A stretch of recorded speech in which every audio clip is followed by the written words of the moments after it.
এই অঙ্কটোত আছে -46ক 3ৰে হৰণ কৰিলে প্ৰাপ্ত অৱশেষটো কি হ'ব মানে 3ৰে -46ক হৰণ কৰিলে অৱশেষ বা বাকীটো কি থাকিব তেতিয়াহ'লে আমি 3ৰে ইয়াক হৰণ কৰিলে ইয়াত 3ৰে হৰণ কৰিলে আমি ইয়াত 3 আছে ইয়াত 4 ল'ম গতিকে ইয়াত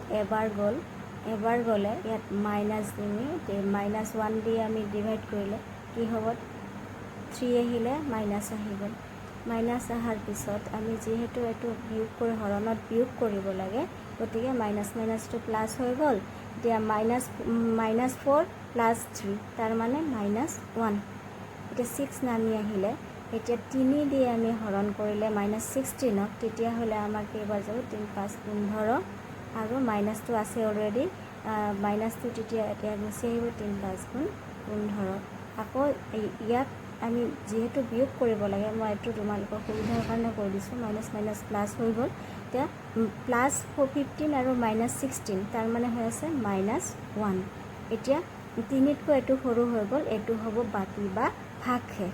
এতিয়া এইটোৱে হ'ব ইয়াৰ এনচাৰ -1 বি হ'ব ৰাইট এনচাৰ এই অংকটোৰ মান উলিয়াব দিছে তেতিয়া ইয়াত 1ৰ তলত একো নাই মানে 1 আছে 1 আৰু এইটোৰ লসাগু মানে এলচিএম ল'লে এইটোৱে হ'ব গতিকে 2 + 6√3 + 4√2 এতিয়া এইটোৱে একে ইয়াক হৰণ কৰিলে এইটো বাৰে যাব এইটো ইয়াৰ লগত এক পূৰণ কৰিলে এইটোৱে হ'ব 2 + 6√3 + 4√2 এতিয়া এইটো ইয়াক হৰণ কৰিলে এবাৰে যায় একৰ লগত এইটো পূৰণ কৰিলে একে থাকিব চেম থাকিব 1 + 2√2 + 3√3 এতিয়া এইকেইটা আমি ইয়াত 2 আছে 1 আছে 3 হ'ল আমি √2 কেইটা চাম √2 4টা আছে ইয়াত 2টা আছে 6টা হ'ল √2 আৰু ইয়াত √3 আছে 6টা ইয়াত আছে 3টা মানে হ'ল 9টা √3 আৰু তলত আমি ইয়াতে 2 কমন ল'লোঁ এতিয়া আমি এৰেঞ্জ কৰি দিওঁ 2 কমন হ'লে 2√2 + 3√3 এতিয়া ওপৰতো আমি 3 কমন ল'ম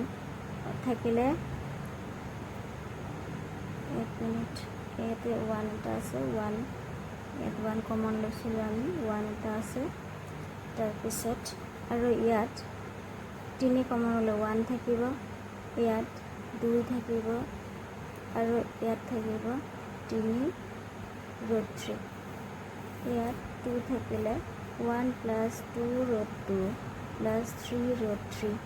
এই দুটা সেম হৈ আছে আমি কাট কৰিলোঁ ইয়াত থাকি গ'ল কিমান 3/√2 এতিয়া 3/√2 অপশ্যনত চাওঁ আমি ক'ত আছে চিত আছে